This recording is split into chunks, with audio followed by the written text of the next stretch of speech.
بسم اللہ الرحمن الرحیم۔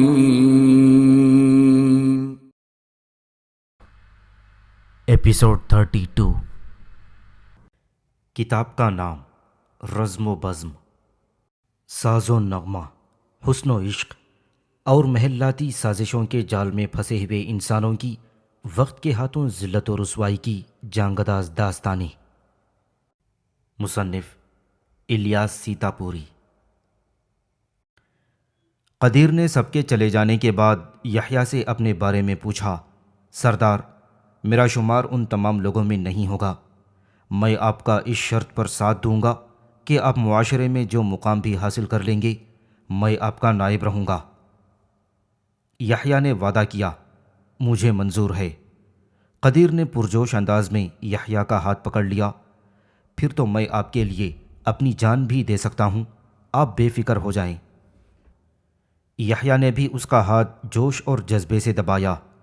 تو میرا نائب ہے اور ہر جگہ میرا نائب ہی رہے گا۔ عاشوری نے یحییٰ کو مبارکباد دی کہ آخرکار اس نے اپنے لیے جس راہ کا انتخاب کیا ہے وہی عزت و افتخار کی راہ ہے۔ یحییٰ نے کہا، مجھے تیرا تعاون بھی درکار ہے، ہر قسم کا تعاون، مشوروں کا تعاون، ہنرمندی کا تعاون۔ عاشوری نے وعدہ کیا، میں آپ کا ہر حال میں ساتھ دوں گا۔ ادھر سے فارغ ہو کر یحییٰ روشنگ کے پاس گیا۔ روشنگ اداس اور افسردہ اپنے ماضی، حال اور مستقبل پر آنسو بہا رہی تھی۔ وہ شاعرہ بھی تھی اور مغنیہ بھی۔ یحییٰ ایک کونے میں کھڑا ہو گیا۔ روشنگ کے چہرے پر کرب اور مایوس کے آثار تھے۔ وہ گا رہی تھی اور رو رہی تھی، بلخ جو میرا وطن ہے اس نے مجھے کچھ نہیں دیا۔ حسرت و مفلسی، بھوک اور ناآسودگی نے مجھے نیلام کر دیا۔ میرے باپ نے مجھے بیچ دیا معمولی حقیر سی اجرت اور معاوضے پر۔ میرا مالک ابو عیسیٰ میری صورت اور عقل و ذہانت کا قائل ہو گیا۔ اس نے مجھے اچھے اچھے کھانے کھلائے، بے فکری دی اور مجھے ہنرمندوں کے حوالے کر دیا۔ لائق استادوں نے مجھے علم سکھایا، ماہر رقاص نے رقص سکھایا اور ایک بے مثل مسیحی نے گانے کی تعلیم دی۔ ایک شائستگی کا استاد علم مجلس کا استاد تھا۔ پھر میں اس لائق نہیں رہی کہ دمشق اور بغداد کے امراء مجھے اپنے محل میں دیکھیں اور مجھ سے جی بہلائیں۔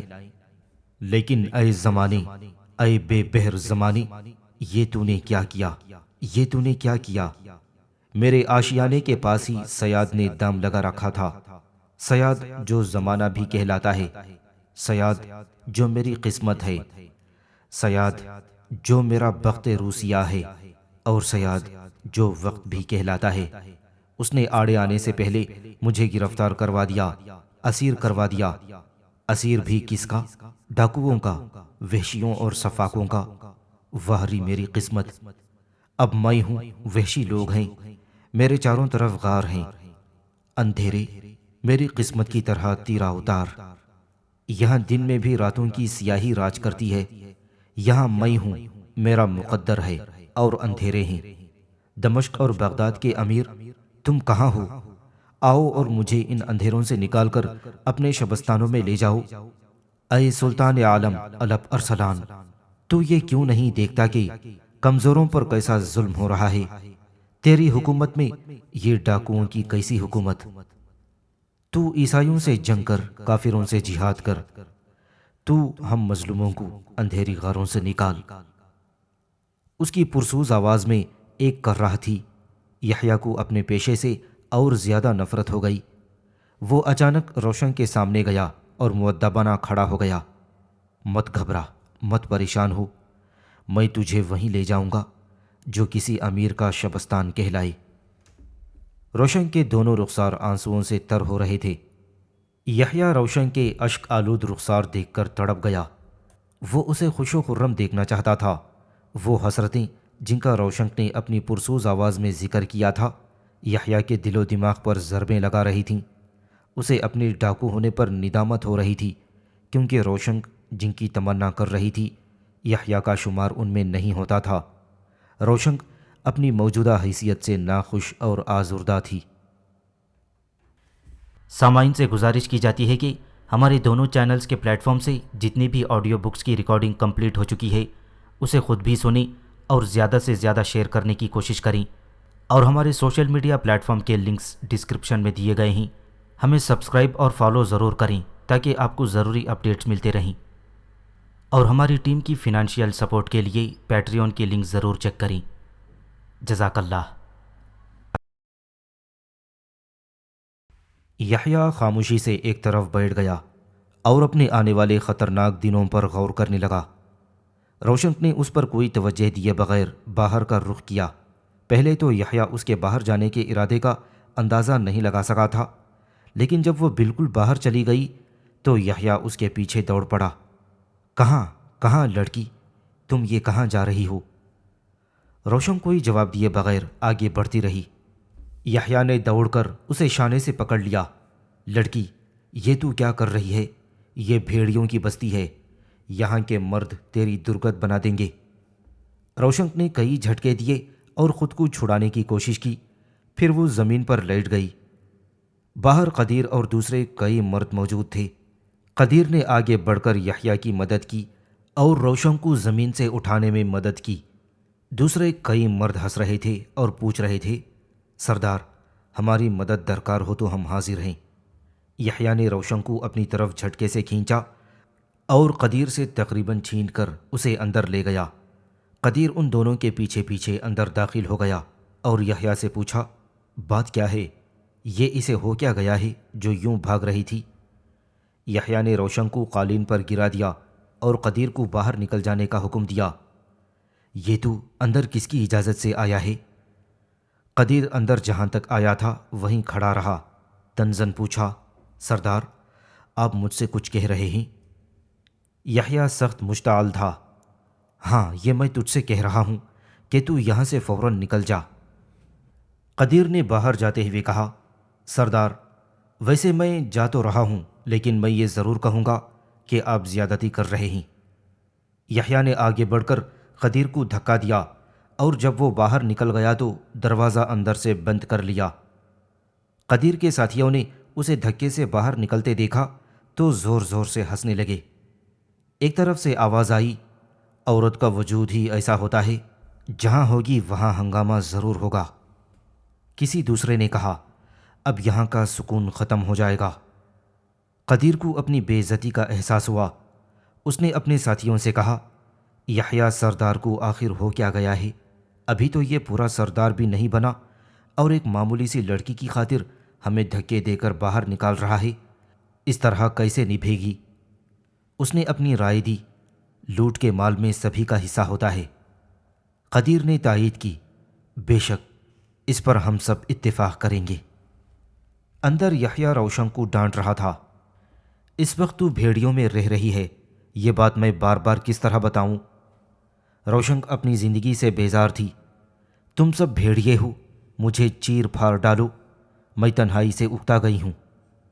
یحییٰ نے دلاسا دیا، ایک ذرا صبر سے کام لے، میں تجھے ہمیشہ یہاں نہیں رکھوں گا۔ روشن نے کہا، پھر تو مجھے تہمینہ کے پاس کیوں نہیں بھیج دیتے؟ ایک مجبوری ہے، تو یہاں کے حالات اور ماحول سے واقف نہیں ہے۔ میں واقف ہونا بھی نہیں چاہتی، تم مجھے تہمینہ کے پاس پہنچا دو یا ہلاک کر دو۔ یحییٰ سوچ رہا تھا کہ اس نے عاشوری جوان کا مشورہ قبول کر کے کیسے مصیبت مول لے لی ہے۔ روشن کو جواب دیا، تو 2 دن صبر کر، پھر وہی ہوگا جو تو چاہے گی۔ روشن نے وعدہ لیا، 2 دن، صرف 2 دن، اس کے بعد میں کوئی عذر نہیں سنوں گی۔ یحییٰ نے روشن کو اندر چھوڑا اور باہر سے دروازہ بند کر دیا۔ اس نے باہر ایک سیاہ چبوترے پر قدیر اور دوسروں کو باتیں کرتے دیکھا۔ وہ آپس میں بحث و مباحثہ کر رہے تھے۔ یحییٰ کو شبہ گزرا کہ اس کے جاتے ہی یہ لوگ روشن کی طرف متوجہ ہو جائیں گے۔ اس نے قدیر کو اشارے سے اپنے پاس بلایا اور پوچھا، اس وقت اس ماحول میں میں کون اور کیا ہوں؟ قدیر نے جواب دیا، آپ یحییٰ ہیں اور ہمارے سردار ہیں۔ یہ جو تو کہہ رہا ہے اس کا میری عدم موجودگی میں بھی خیال رکھے گا۔ اندر روشن ہے اور وہ میری آبرو ہے۔ قدیر نے کوئی جواب نہیں دیا۔ اس نے یحییٰ کے بند دروازے کی طرف دیکھا، پھر اپنے ساتھیوں کی طرف دیکھا۔ یحییٰ نے کہا، قدیر، کیا بات ہے؟ تو نے میری بات کا جواب نہیں دیا، یحییٰ سردار، جب تک ہمارا اصل سردار موجود ہے آپ کی حیثیت نائب سردار کی ہے، رہ گئی یہ لڑکی روشنک تو وہ ہے کیا؟ ایک کنیز جو لوٹ مار سے حاصل کی گئی، ہم اس کا احترام کیوں کریں؟ وہ میری پسند ہے، میں اس سے شادی کرنا چاہتا ہوں۔ رہ گیا سردار کا معاملہ تو یہ مسئلہ بھی اس کے آتے ہی طے پا جائے گا۔ قدیر نے جواب دیا، آپ جانا چاہتے ہیں جائیں۔ یحییٰ نے اپنی بات پر زور دیا، روشن کی حفاظت کرنا وہ میری ہی نہیں تیری بلکہ سب کی آبرو ہے۔ یحییٰ یہ کہہ کر چلا گیا۔ قدیر کو ہنسی آ گئی۔ اس نے آہستہ سے کہا، روشن کسی کی بھی آبرو نہیں، وہ لوٹ کا مال ہے اور اس مال پر ہم سب کا حق ہے۔ یحییٰ کے جاتے ہی چبوترا ویران ہو گیا۔ ہر کوئی اٹھ کر قدیر کے پاس آ کھڑا ہوا اور پوچھا، یحییٰ سردار کیا کہہ رہا تھا؟ قدیر نے ساری بات بتا دی اور سبھی قہقہہ مار کر ہنس پڑے۔ واللہ اس عزت آبرو کا کوئی جواب نہیں۔ قدیر نے کہا، میں نے یحییٰ سردار سے صاف صاف کہہ دیا ہے کہ جب تک سردار موجود اور زندہ ہے یحییٰ کی حیثیت نائب کی ہے، اور یہ کہ روشن لوٹ ہے اس پر سب کا حق ہے۔ ایک نے قدیر کی پشت تھپ تھپائی اور کہا، واللہ تو نے تو یحییٰ سردار کو منہ توڑ جواب دیا ہے، دندان شکن، اللہ تیری عمر میں برکت دے۔ ایک دراز ریش والا ایک چشم کہنے لگا، روشن پر ہم سب کا حق ہے، یحییٰ سردار کو ہمارا یہ حق تسلیم کرنا ہوگا۔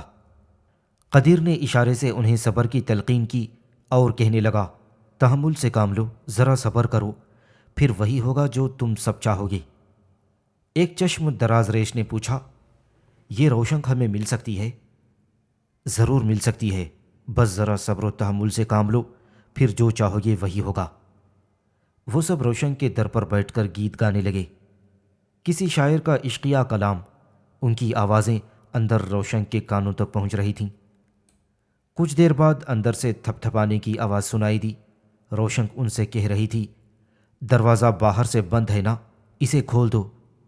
ان سب نے قدیر کی طرف دیکھا اور پوچھا، کیا دروازہ کھول دیا جائے؟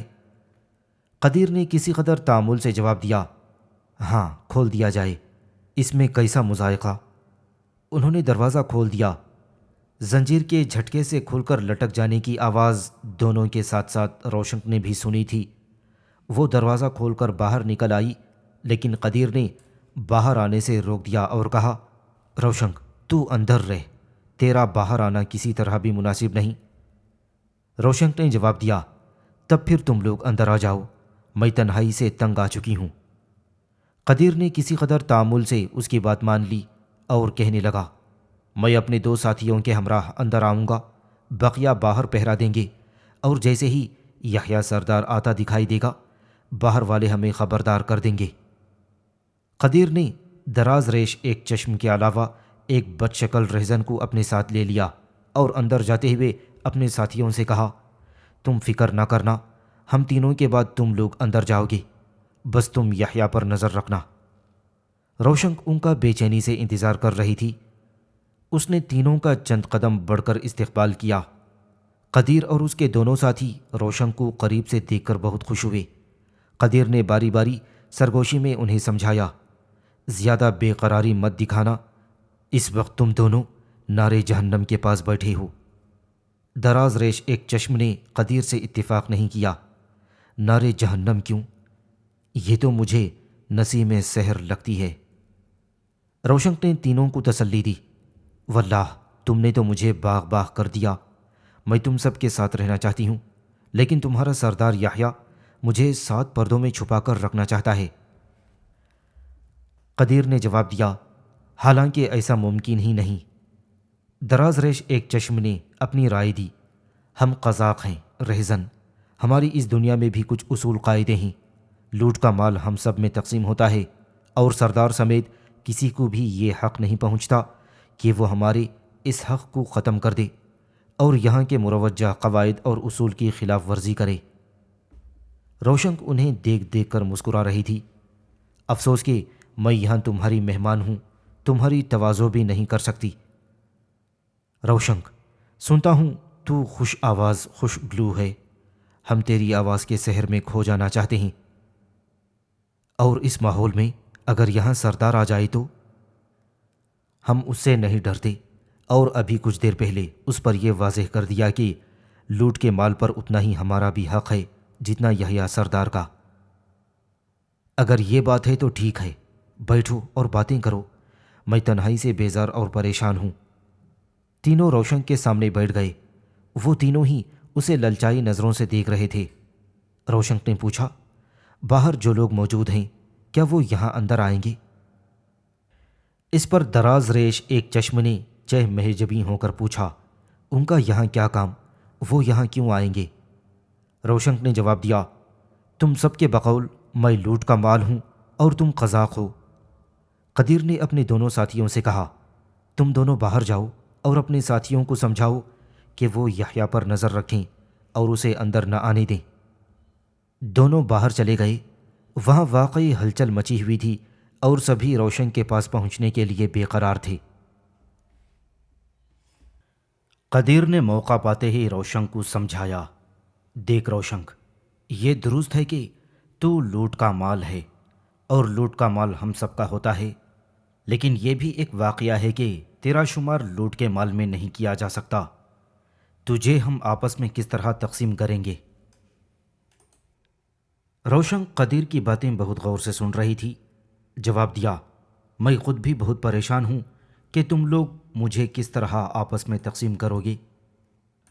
اس پر قدیر نے کہا، میرے پاس اس کا حل موجود ہے، تو اگر راضی ہو تو میں تجھے یہاں سے نکال لے چلوں۔ میں شریفانہ زندگی گزارنا چاہتا ہوں۔ میں تجھے حلب لے جاؤں گا اور وہاں عزت کی زندگی گزاروں گا۔ روشن نے جواب دیا، میرے لیے اس سے اچھی اور کیا بات ہوگی کہ میں تیرے ساتھ عزت کی زندگی گزاروں۔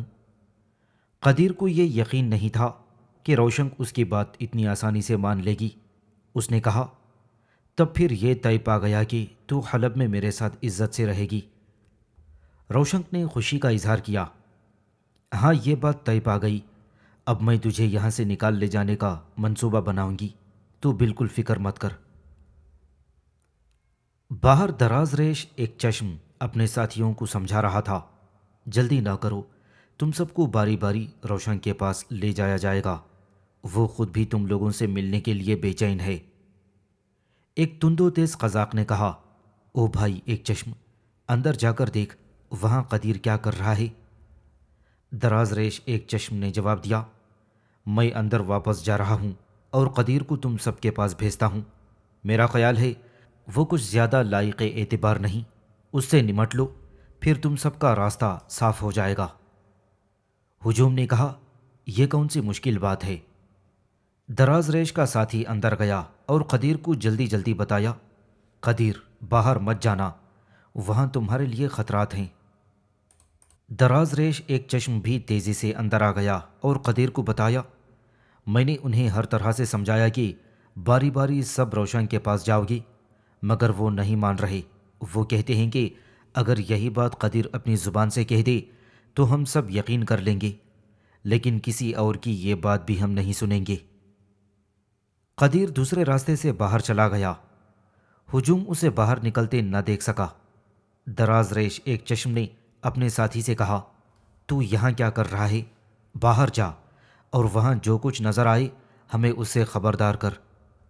روشن نے دراز ریش ادھورے آدمی سے پوچھا، آخر بات کیا ہے؟ باہر کیا ہو رہا ہے؟ اس نے جواب دیا، باہر کچھ نہیں ہو رہا، ایک ہجوم احمقاں ہے جو تیرے حوالے سے حسین اور رنگین خواب دیکھ رہا ہے۔ اس پر روشن نے سہم کر پوچھا، وہ لوگ اندر تو نہیں آ جائیں گے؟ دراز ریش نے اکڑ کر جواب دیا، جب تک میں یہاں موجود ہوں ہجوم کا ایک شخص بھی اندر آنے کا خیال تک اپنے دل میں نہیں لا سکتا۔ روشن نے مشورہ دیا، میرا خیال ہے ان سب کو اندر آنے دیا جائے، وہ میرا کیا کر لیں گے، بس ذرا بھڑاس نکال لیں گے اپنی ابو الہوسی کا۔ دراز ریش ایک چشم گرم ہو گیا، روشن ابھی تو ان سے واقف نہیں ہے، وہ سب قزاق ہیں اور تجھے لوٹ کا مال سمجھ کر ہر قزاق تجھ سے اپنا حق وصول کرے گا، اور جب آخر میں تجھ سے ملوں گا تو تیرے پاس میرے لیے کچھ بھی نہیں ہوگا۔ روشنک سر تاپاس سوال بن کر رہ گئی۔ آخر تو کیا باور کرانا چاہتا ہے؟ اس نے جواب دیا، یہ کہ اس وقت تو بھیڑیوں میں پھنس گئی ہے اور خیریت اسی میں ہے کہ تو یہاں سے میرے ساتھ نکل چل، میں تجھے انطاکیہ لے جاؤں گا اور وہاں تیرے ساتھ عزت و آبرو کی زندگی گزاروں گا۔ روشنک نے منہ لٹکا کر جواب دیا، چاہتی تو میں بھی یہی ہوں، لیکن یحییٰ سردار اور قدیر ایسا نہیں ہونے دیں گے۔ ایک چشم دراز ریش نے خوشی سے مسکراتے ہوئے کہا، بس تو میرے ساتھ چلنے کی حامی بھر لے، یحییٰ اور قدیر سے نجات دلانا میرا کام ہے۔ روشنک نے جواب دیا، میں نے حامی بھر لی، اب تو اپنا کام کر۔ باہر قزاقوں کا ہجوم اندر آنے کے لیے بے چین تھا۔ اس نے باہر نکل کر ہجوم کو سمجھایا، روشن کہتی ہے کہ میری محفل میں آنا ہے تو بن سور کر ستھرے لباس میں آؤ اور سب ایک ساتھ آؤ، وہ آج رات تم سب کا انتظار کرے گی۔ ایک قزاق نے پوچھا، کیا یحییٰ سردار ہمیں آنے دے گا؟ دراز ریش نے جواب دیا، روشن کی طرف سے اجازت ہے، یحییٰ سردار کو تم راضی کر لو۔ ہجوم بننے سنورنے اور لباس تبدیل کرنے لگا تھا۔ دراز ریش قزاق نے کہا، روشن، میں یہاں کے راستوں سے خوب واقف ہوں، چند ساعتوں میں تجھے ایک ایسی جگہ پہنچا دوں گا کہ یحییٰ اور قدیر تیرا نقش پا بھی نہ پا سکیں گے۔ روشن نے کہا، مجھے ڈر لگتا ہے وہ تیرے ساتھ مجھے بھی مار دیں گے۔ اس نے اپنی داڑھی پر ہاتھ پھیرا، یہ ناممکن ہے، اس سے پہلے میں ان دونوں کو مار دوں گا۔ روشن نے اپنی مجبوری ظاہر کی، میں ان دونوں کے جیتے جی یہاں سے نہیں نکلوں گی، میں زندہ رہنا چاہتی ہوں۔ ایک چشم بوڑھے کو غصہ آ گیا، تو بڑی ڈرپوک بزدل نکلی، خیر کوئی بات نہیں، اگر تیری یہی شرط ہے تو میں یہ شرط پوری کر دوں گا۔ پھر وہ چلا گیا اور روشن اپنی لگائی ہوئی آگ کا تماشا دیکھنے کے لیے اب تیار ہو گئی تھی۔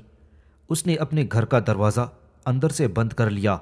دوسرا دروازہ جدھر سے قدیر گیا تھا وہ زیادہ مضبوط نہیں تھا، اسے بھی بند کر لیا، لیکن ادھر سے وہی آ سکتا تھا جو ادھر سے جاتا، کیونکہ ادھر پہاڑی چٹانیں دیوار بن کر حائل ہو گئی تھیں اور مکان کے پہلے دروازے والے حصے کو بالکل جدا کر دیتی تھیں۔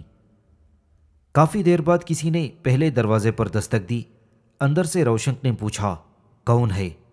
باہر سے جواب آیا، میں یحییٰ سردار ہوں، دروازہ کھول۔ روشن نے دروازہ کھول دیا۔ یحییٰ سردار آشوری اور کئی دوسرے ہنرمندوں کے ساتھ اندر داخل ہو گیا اور روشن کو حکم دیا، چل میرے ساتھ تہمینہ کے پاس۔ روشن نے جواب دیا، لیکن اس وقت تو خود آپ کی زندگی خطرے میں ہے۔ یحییٰ سردار نے اس کا ہاتھ پکڑ لیا، کیا تو نے میری بات نہیں سنی؟ میں یہاں کا سردار ہوں، میری جان خطرے میں نہیں ہے۔ روشن نے اپنا ہاتھ چھڑانا چاہا تو یحییٰ سردار کی گرفت اور زیادہ مضبوط ہو گئی۔ روشن نے اسے سرگوشی میں بتا دیا، قدیر اور آپ کا دراز ریش ایک چشم ساتھی آپ کو تلاش کر رہے تھے۔ یحییٰ نے کہا، میں جانتا ہوں، لیکن میں نے جو کہہ دیا کہ میں یہاں کا سردار ہوں۔ آشوری جوان یہاں پہلی بار زبان کھولا، تو یحییٰ سردار کی بات کیوں نہیں سمجھ رہی؟ تو یہاں سے جلد از جلد نکل چل۔ روشن یحییٰ کے ساتھ نکل کھڑی ہوئی۔ آشوری جوان اور دوسرے ہنرمند دونوں کے پیچھے پیچھے چلنے لگے۔ یحییٰ سردار اپنے ساتھی قزاقوں کی نظروں سے بچتا بچاتا ہنرمندوں اور مزدوروں کی بستی میں چلا گیا اور روشن کو تہمینہ کے پاس پہنچا دیا۔ یحییٰ نے کہا، میں نے تیری خواہش پوری کر دی ہے، اب تو یہاں رہ، میں اپنے ساتھیوں سے نمٹتا ہوں۔ روشن پھوٹ پھوٹ کر رونے لگی تھی۔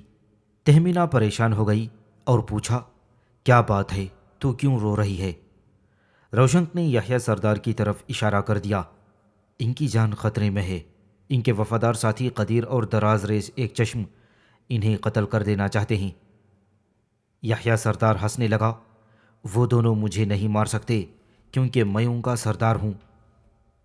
آشوری جوان نے بھی روشن کو دلاسا دیا، تو مت گھبرا، ہم عنقریب یہاں سے نکل چلیں گے۔ روشن اپنی سازش کا کوئی انجام دیکھے بغیر تہمینہ کے پاس پہنچ چکی تھی۔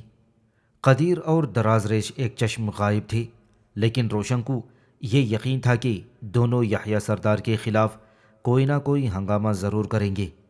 وہ اس ہنگامے کا انتظار کر رہی تھی۔ یحییٰ سردار اور عاشوری جوان وہاں سے چلے گئے اور کچھ دیر بعد جب واپس آئے تو روشنک نے پوچھا، ہاں تو اس وقت قدیر اور دراز ریش ایک چشم کے بارے میں کیا بتا رہی تھی؟ روشنک یحییٰ کے اطمینان اور سکون سے پریشان تھی۔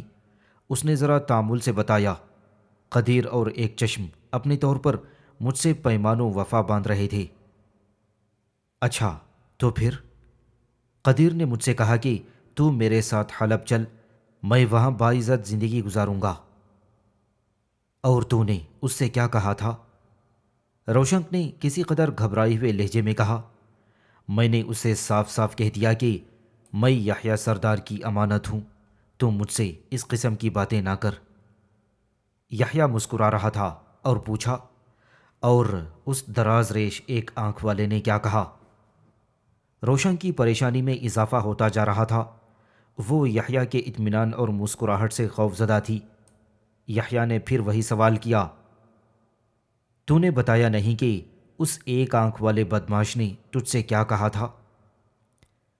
وہ مجھے انطاکیہ لے جانے کی ترغیب دے رہا تھا، لیکن میں نے اسے بھی یہی بات کہی کہ میں تیرے یحییٰ سردار کی امانت ہوں، تو مجھ سے اس قسم کی باتیں مت کر۔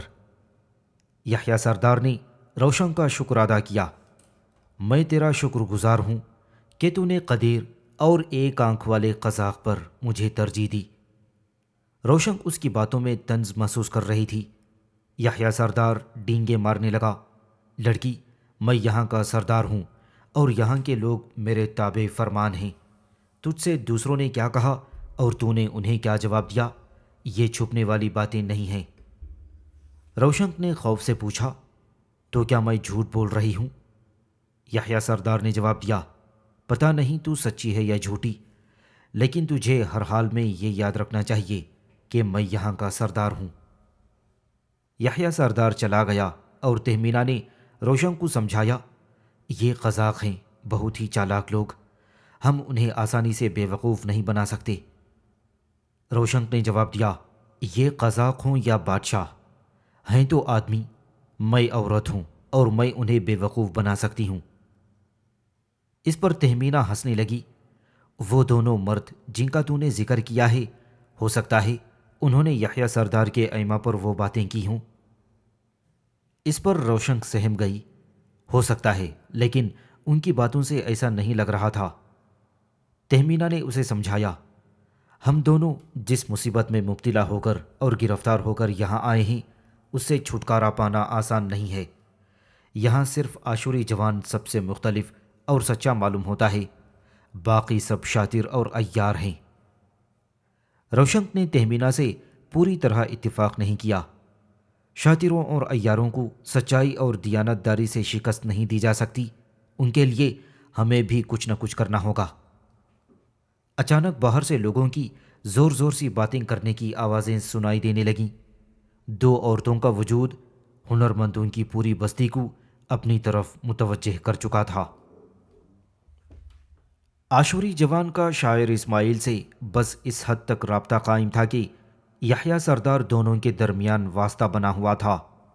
وہ یہ سوچ سوچ کر ہول ہوتا جاتا تھا کہ اگر کسی طرح یا کسی وجہ سے یحییٰ سردار سے وہ محروم ہو گیا تو اس کا کیا حشر ہوگا، سلطان الپ ارسلان اس کے بارے میں کیا سوچ رہا ہوگا، اور عیسائیوں کا متحدہ محاذ قسطنطنیہ کے قیصر کے ساتھ منج میں کیا کر رہا ہے۔ وہ اس بارے میں صرف اتنا جان سکتا تھا کہ شاعر اسماعیل نے قیصر تک رسائی حاصل کر لی ہے اور پورے منج اور اس کے نواح میں ہر طرف مسیحی پھیلے ہوئے ہیں۔ مسلمانوں نے ان کے خوف سے سارا علاقہ خالی کر دیا ہے۔ شاعر اسماعیل نے عاشوری جوان کو یہ بھی لکھ دیا تھا کہ اب وہ مسلمانوں یا الپ ارسلان کے لیے عیسائیوں کے خلاف کوئی کام نہیں کرے گا، اور عاشوری جوان کو یہ مشورہ بھی دیا تھا کہ وہ بھی یہی کرے اور سلطان اور مسلمانوں کا خیال دل سے نکال دے۔ عاشوری تذبذب میں مبتلا ہو گیا۔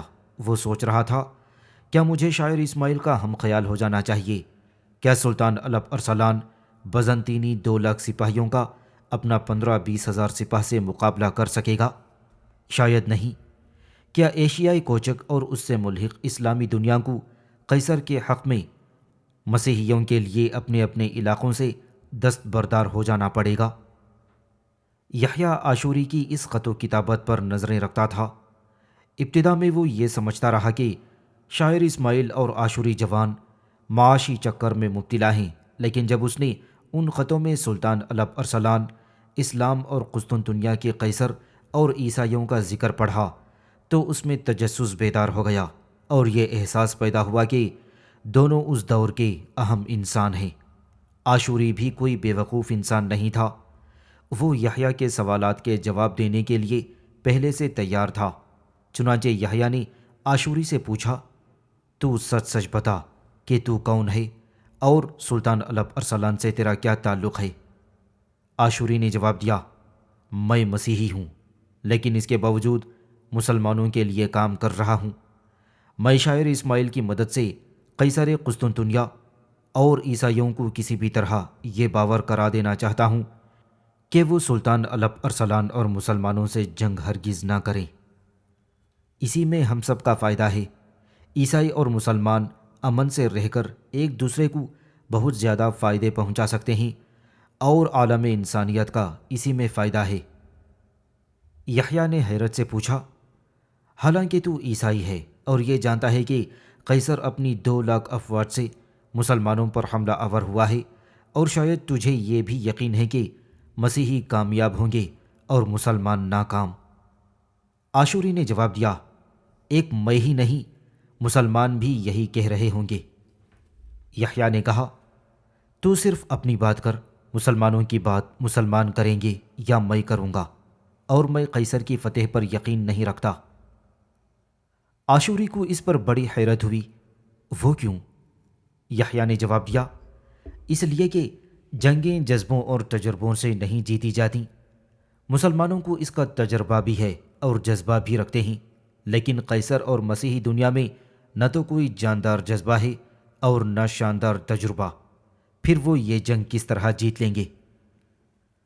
عاشوری یحییٰ کے طرز استدلال اور اس کے یقین پر حیران ہوا تھا۔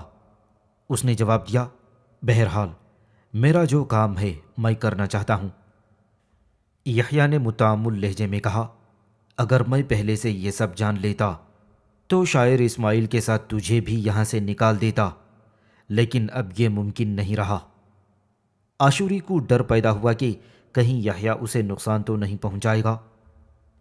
اس کی فکر اور تشویش کا اندازہ اس کے چہرے سے لگا کر یحییٰ نے اپنی بات کی وضاحت کر دی، اب میں الجھ گیا ہوں، میں یہاں سے نکلنا چاہتا ہوں۔ میرے ساتھی عیار اور مکار ہیں، میں ان پر زیادہ بھروسہ نہیں کر سکتا۔ باہر کی دنیا میں میرا کوئی خیر خواہ اور ہمدرد نہیں، اس لیے وہاں میں تجھ سے کام لوں گا۔ تو سلطان کے پاس مجھے لے جائے گا، میں اس کی فوج میں شامل ہو کر جہاد میں حصہ لوں گا، اور اس طرح دنیا و آخرت میں محترم ہو جاؤں گا۔ عاشوری نے اسے یقین دلایا، میں آپ کے لیے جو کچھ کر سکتا ہوں ضرور کروں گا۔ پھر یحییٰ نے اپنے اندیشے ظاہر کیے، سردار زخمی ہے اور کہیں اپنے علاج معالجے میں مشغول ہے۔ میرا ساتھی اور سردار کا نائب شعیب اس کے ساتھ ہے، یہ دونوں کسی بھی دن یہاں آ سکتے ہیں۔ سردار کے لوٹے ہوئے مال و دولت کی حفاظت میں کر رہا ہوں۔ میں نے سردار کی اس چھوٹی سی حکومت کا نظم و نسق بھی سنبھال رکھا ہے۔ میں اس کے آدمیوں اور ہنرمندوں سے بھی کام لے رہا ہوں کہ یہ سب اس وقت تک میرے وفادار رہیں گے جب تک کہ سردار ہم میں واپس نہیں آ جاتا، اس کے بعد یہ سب ناقابل اعتبار ہو جائیں گے۔ عاشوری نے پوچھا، تو اس طرح یحییٰ سردار آپ کیا کہنا چاہتے ہیں؟ اس نے جواب دیا، بس یہ کہ میں یہاں سے نکل جانا چاہتا ہوں اور اس میں تیری مدد بہت ضروری ہے۔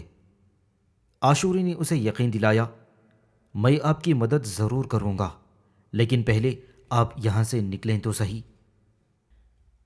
یحییٰ سردار واقعی بہت زیادہ فکر مند ہو چکا تھا۔